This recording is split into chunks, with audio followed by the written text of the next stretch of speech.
Good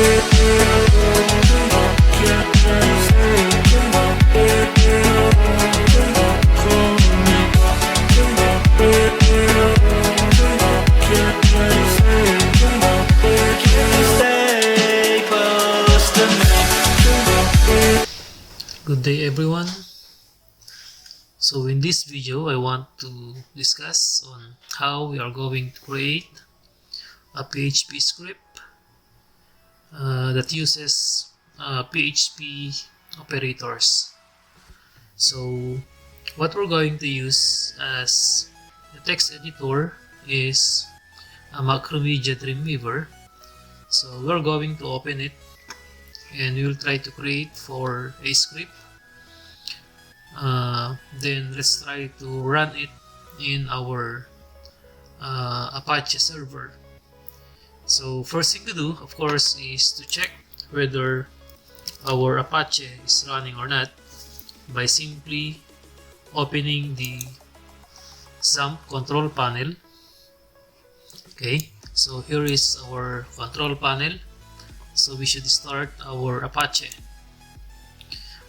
Even though we're going to, or it is okay that we are going to start our MySQL since we are not yet manipulating our database. We should start Apache because this is important in running our script in PHP. Okay, then after that we should try to open our application Macromedia Dreamweaver. Okay, for us to be able to create for a PHP script. Okay, as I've said earlier, okay, this tutorial or discussion is concentrated on creating a script that uses operator or PHP operators. So in order for us to create for a script in Macromedia Dreamweaver, we are going to click on the file menu, then new. So in here, on the new document dialog box, don't forget to select dynamic page, and at the same time we are going to select PHP as a type of dynamic page, then click create. So in our Macromedia environment, we have two windows here. If your way of viewing your environment is under split, this one split, we have code. You can only see the code. You have design if you want to see only the design window. But if you are going to see the design window together with the code window, you're going to click on the split view. Okay, so here is our file. So before we are going to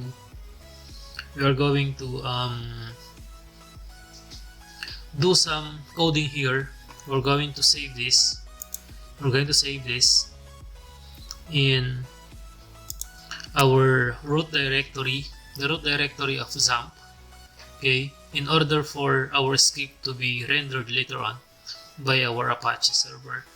Okay, so the root directory of our XAMPP is under the drive C.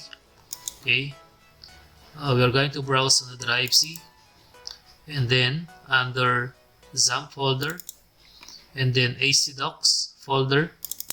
Okay, here is our root directory. Okay, so everything you're going to put here, okay, will be rendered by Apache for as long as you're going to select or open the file. Okay, so if you want to organize your scripts later on in ACDocs, you can create your folder by clicking on the create new folder, and then for example activities, or PHP activities. Okay, so every now and then, we have already PHP activities here. Okay, so we'll just use this PHP activities, just make it as one word. Okay, so we are going to save this into this folder, PHP activities. Okay, and then let's try to name this as PHP operator, meaning we are going to create a PHP script that uses an operator, a very simple PHP script that will manipulate operator. Okay, we'll just save this. That PHP, don't forget it. Don't forget to include PHP extension file name so that this will be saved as a PHP file or script. Okay, so it has been saved. So going back to our drive C, and then XAMPP folder, then AC docs, you can see there already PHP activities, and of course the file that we have created, which is currently open file here. Okay, so what I want to do here is I want to create for a program, a PHP program that accepts input from the user, and then it will be manipulated using different operators. It's like we have the arithmetic operator, we have, going back to our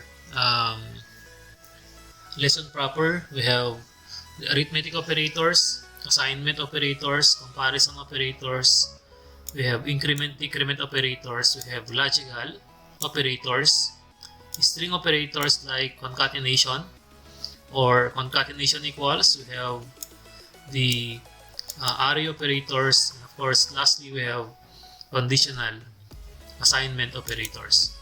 Okay, so we don't need to go over this one. Okay, this is just a self-study. You can just read this. Okay, because my goal for this tutorial or video tutorial is mainly focus on the creation of a script wherein we could use these operators in our program. Okay, so let's try to go back. Now, the question would be here is how are we going to create, or how are we going to put an interface like in other programs like in C++ or in C# or in Visual Basic Windows Form, wherein we could create an interface, or in Java as well, wherein we could create an interface that would accept an input from the user, like text field or a cursor, insertion point. Okay, so that would be the first question here in PHP. Okay, so I just want to change the title of our page to PHP operator.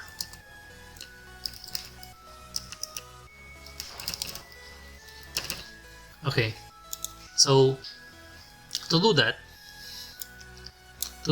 what we're going to do here is we are going to insert for a form.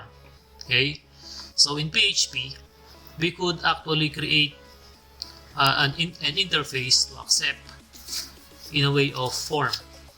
No, so to do that, we're going to click insert menu and then click on the form and then form. Okay, so here is our form now. So going back to our code window, okay, just want to zoom it right, no? So ito yon, ayan. So we have form ID, form 1 name, form 1 method, post, action is still empty. We're going to put a content on that later on if we're going to execute now our PHP script. Okay, so ito naman, what you can see on the design window is a box with a broken line border with red color, that's the form already that we have inserted. Okay.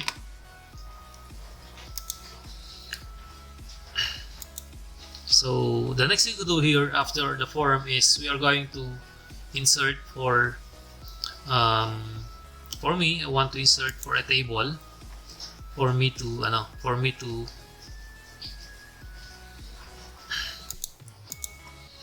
I will insert for a table.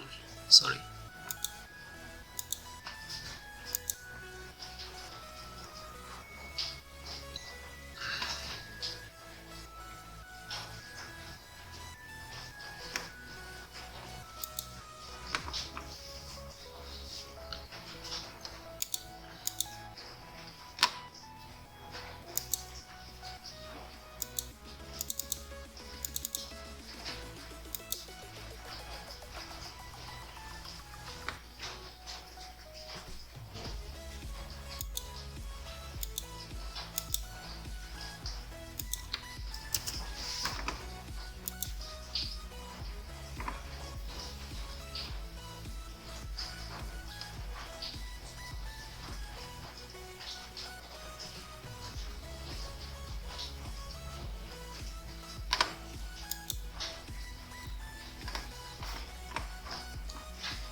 Okay, so I'm going to insert for a label, enter a number. Okay, something like that. And then for us to be able to accept, or for us to set our program that will accept for an input, okay, what we're going to do here is we are going to insert for a text field. Text field is a text box. In other programming languages, no? It is a box that accept or that will display an entry, okay, from the user. Okay, so click text field, then click OK. The label, just ignore it, just leave it blank. Okay, here is our text field. So if you want to put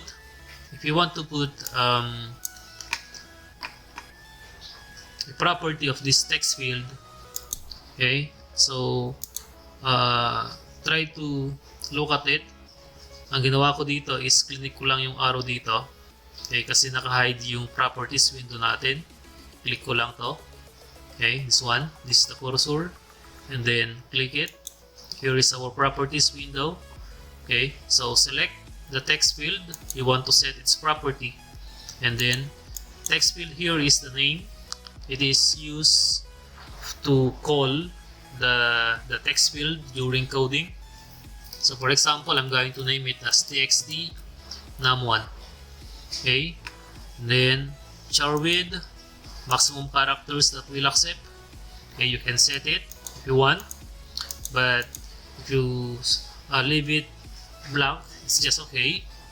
Okay, what's the use of single line? So you can only enter a single line entry. If you want to make it a multi-line, say for example you are accepting for a comment, you can set it as multi-line like that. Okay, but if you want to set it as password, this password here is if you are making a login window and you want that the text box is a password or a password field wherein you cannot see what you are entering, you can check it or you can select that. But of course, what we're going to do is a single line, since we should see whatever number that will be entered. Okay, and then another one, enter another. Okay, enter a second number, for example. Okay, enter first number here. You change it. Enter first number, enter second number. Okay, so click insert again for us to be able to insert for a text field, and then click OK. Then don't forget to name it. So this is txt num2. please take note, naming your object in your form is case sensitive. Whatever name you put there in the text field, that should be the name also that you're going to call in your code, in your script later on. Okay, and then let's have a button here to submit or whatever action you want to do. So for example, you want to get the sum, you want to get the difference in order for you to perform the different arithmetic operations. You can do it by clicking a submit or by putting a submit button. So just click insert again. For you to insert for a button, just click button, okay, just click OK, and then you can change the value or the button name simply to CMD compute, since you are going to make some mathematical calculations to perform the arithmetic operations in this program. Okay, to change the text submit, that's the value.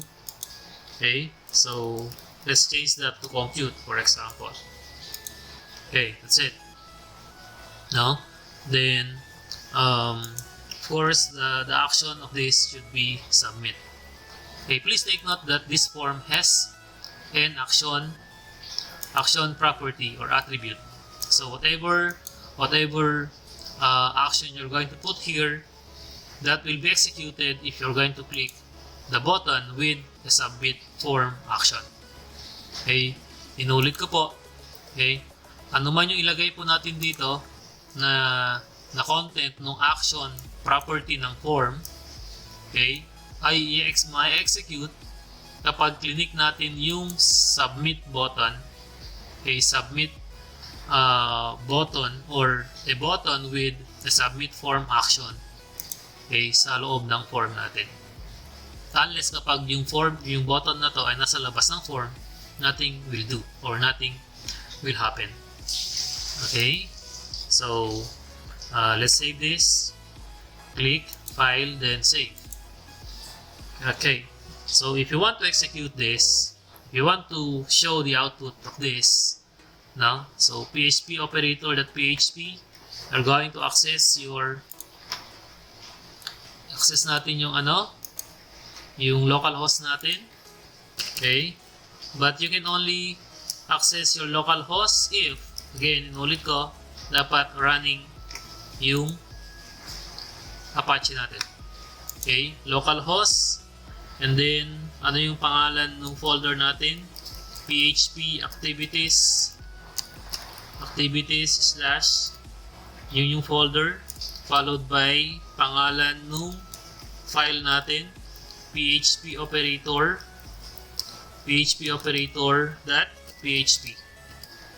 Okay, so here is now our output. Okay, so pasensya na muna, wala munang because my goal here is to show the scripting language, how scripting language will work. Wala munang design. Okay, later on you will just design it, no? Design nyo na lang using your CSS. Okay, using your knowledge in CSS. Okay, so here is now your output, no? So close muna to, close muna yan. Okay, going back, kapag click ko yung say for example, I'm going to enter my birthday 8 and 27. If I want to click compute, okay, dapat may mangyari, dapat may ma-execute, no? Pero dito wala ang nangyari. It's because we did not put any action on this form. Okay, supposedly if you're going to click compute, something will happen, no? So to do that, that's our first script. That's only the design, the form, the interface. Okay, where is our output? No? So to do that, we should click another, or we should create another script in terms of PHP. Okay, so we'll save this.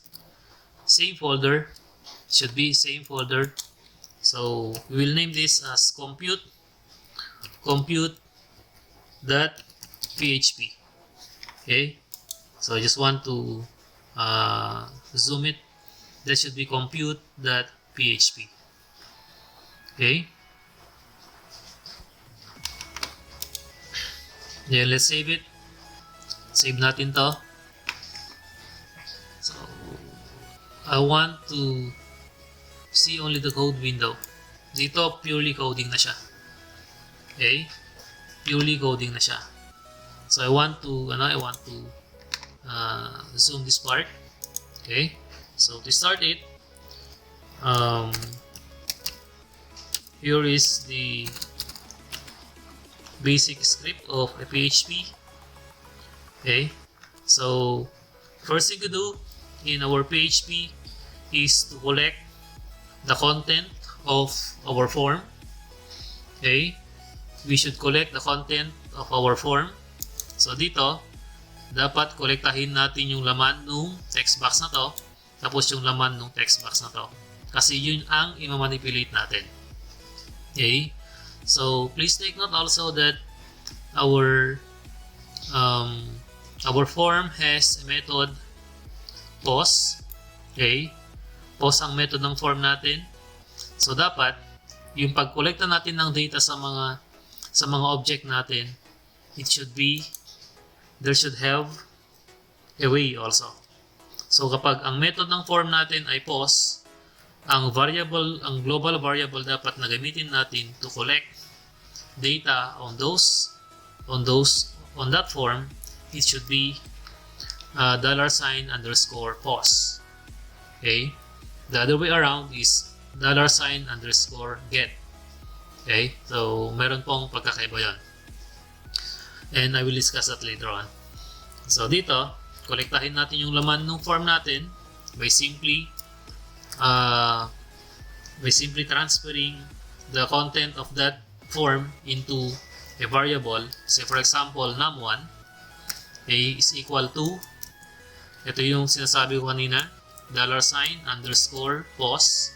Okay, bakit pos ang ginamit natin sa pag-kolekta? Okay, pag-fetch ng mga data, because the method of the form, okay, is pos. If happens that the method of your form is get, okay, change this to $_get. Okay, but this get is hindi ito pwedeng gamitin palagi, because the get method is unsecure. Okay, unsecure siya, most especially if you are collecting very tawag dito, yung mga private data like yung mga account number, like that, yung mga password. So never use get method, no? Pero may mga may mga instances na ginagamit natin yung method, yung get na method, especially if you are getting ID of a certain record later on in your table.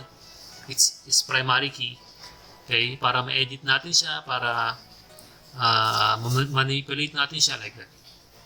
Okay, so pause, and then of course kailangan natin kunin yung pangalan nung text box kung saan tayo kukuha nung data. Okay, so that should be like that. txt num1, where is the txt num1? Going back to our previous program, so this is one, that's that one, txt num1. Okay, so yeah, and then a semicolon, because as we have said in PHP programming, a semicolon is used to separate every statement in our program. Then followed by another variable, $num1. Bakit may $? Okay, balikan natin yung rule. A variable in PHP always starts with a $. Okay, and then $_pos. Okay, so this pos here is a global variable. Anong gamit? To collect data, okay, in a form. num2 yung pangalan ng text box natin na pangalawa. Okay, tapos tayo sa data collection. Ang susunod dito is manipulation or processing. Then, sunod dyan is yung output na. Okay? So, let's have, for example, ano yung gagawin natin?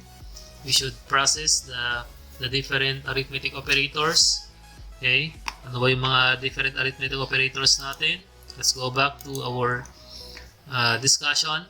So, addition, subtraction, multiplication, division, modulo, and exponentiation. So, let's try to do this. Let's try to perform all of this in one program. Okay? So, ito. Unahin natin, syempre, yung addition. So, dollar sign,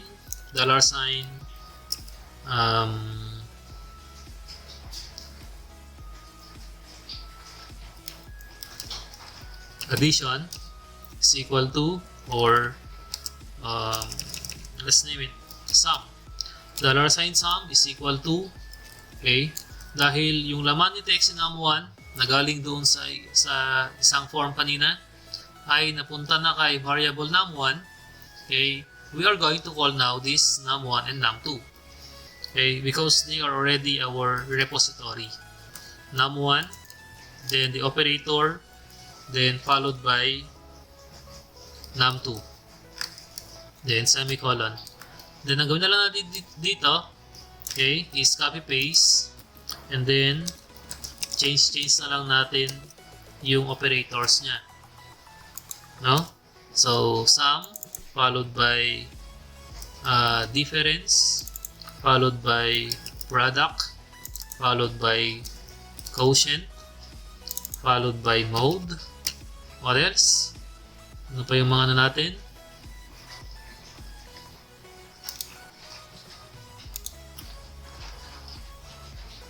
Product, mode, then exponentiation.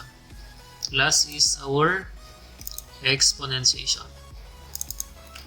EXP. Of course, we change this to, it's the symbol of the operator subtraction. It's minus. Okay, we have multiplication.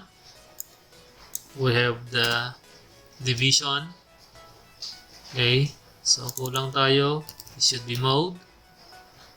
Modulo is % sign in PHP.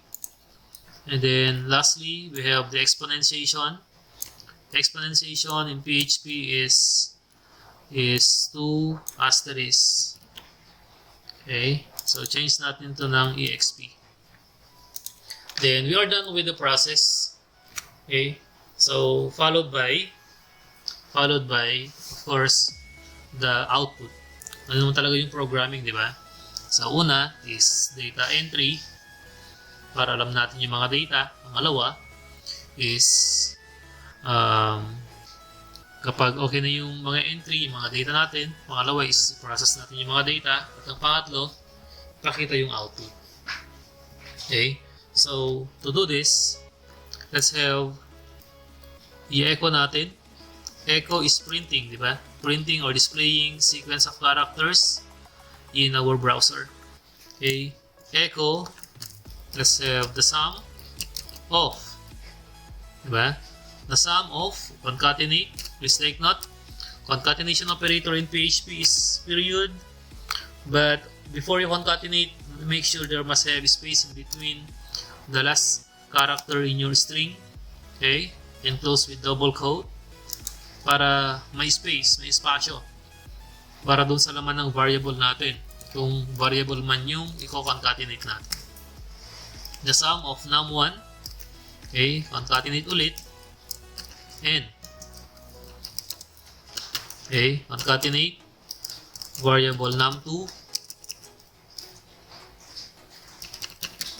okay, concatenate is concatenate. Then we should call the variable sum that holds the sum of the two numbers. Then don't forget to have your period. Okay, then semicolon. That's our first output. Okay, to check this, save natin to. Okay, so after doing this, huwag nyo kakalimutan, no? Dahil meron na tayong compute.php, huwag nyo kakalimutan i-edit yung code natin dito, yung action nito. Ano ba dapat yung ilagay natin dito? Kasi kung napansin nyo kanina, nung niran natin, dahil walang laman ito, every time we click our compute button, nothing happens. Okay? Dahil wala pa tayong nagawa na script para sa action nito. Ngayon, dahil meron tayong nagawa na compute.php, we are going to call this compute.php in the action of our form. So, simply compute.php. Okay, save natin to. And then, let's have to run now. Okay, refresh lang natin to. Okay. Then, let's have 8:27. Compute ko na. Oh, sorry. Syntax error on line 12. So, it's good that we have seen an error. Now, this experience, of course, you always learn. Okay? Huwag kayong matakot kung nakakita kayo ng mga ganitong output, no? Because having this kind of error will tell, okay, or you will learn. You will learn on these errors. So, i-check natin. Ang error daw ay nasa compute.php on line 12. So, kapag nakita kayo ng ganyan, balikan nyo yung file kung saan makikita yung error on line 12. Compute daw on line 12. Okay, anong problema dito? Where is the error? So, sabi line 12, expect, okay, the sum of, okay, then concatenate num1, concatenate another string, concatenate variable, concatenate another string, concatenate, oh I see, you should have concatenation here. Okay, sorry for that. Refresh natin, and then compute, data to be entered, the birthday, compute, okay, the sum of 8, that's good. No? So we have do it right. The sum of 8 and 27 is 35. Okay, so if we are going to do some more statement here for the output, okay, so magnify ko lang, kopyahin na lang natin to, and then paste, ilan na ba yung ano natin, 2, 4, 6, 2, one more. Okay, the sum, the difference, so simple lang to, no? Difference, okay, product, quotient, the modulo, and of course the power, okay, or exponent, that's the right term. Okay, num1 and num2, change natin yung mga variables natin, prod, this is co for the quotient, we have mode, okay, and then we have exp for the exponent, okay, and finally, okay, you can now echo thank you for running my script. Okay, so you save this, then go over your output, go back, then refresh, okay, for example like that, then compute. So there is correct output already, but anong kulang nito para 4 lines siya? Okay, you know it already. Of course, don't forget to put a break. Okay, so lagay natin dito the br tag or break tag to make or to put the statement on the next line. Okay, so break it, break. Okay, kahit wala na to kasi wala naman ng statement sa baba. Okay, save it. Control S. Then after that, going back, refresh lang natin to. Okay, so that's it. Okay, we're done with our output. Okay, so that's the very simple thing that I want to discuss for this topic, operators. So expect to have some activities or programming activities on this matter. Okay, so if you have some queries or questions, just don't forget to comment down below so that you will be clarified with those questions. Okay, so that's all for today. Thank you for listening.